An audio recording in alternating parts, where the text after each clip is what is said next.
Hi, it's Global Politics with Jim Martin here on a frozen winter morning here in Nebraska. It is -18. I usually don't react to what world leaders have to say. I'd rather pay attention to what they do.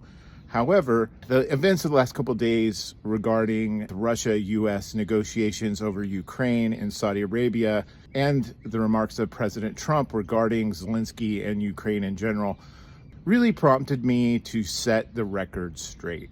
First off, Russia is the aggressor in this conflict.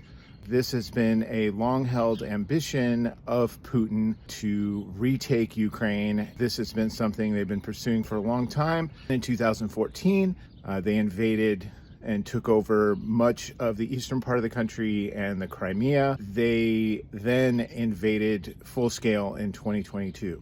The Russian military has committed a number of atrocities. Chief among them, I would say, would be the deportation of Ukrainian children. Categorically, Russia is the aggressor in this situation. It's as clear as day. Second, Europe has actually given about 3 times as much in terms of aid and military support to the Ukrainians than the United States has. That is not to denigrate what the United States has contributed. It's been substantial, but the Europeans have definitely done their fair share. Third, Zelenskyy is not a dictator. He was democratically elected, especially when talking about Vladimir Putin. I think he was democratically elected once, and since then, every election in Russia has been a sham. He has fully cemented himself as a dictator. Zelenskyy, democratic elected, Putin, not. Fourth, Russia often cites the threat that NATO posed as a reason for their invasion of Ukraine.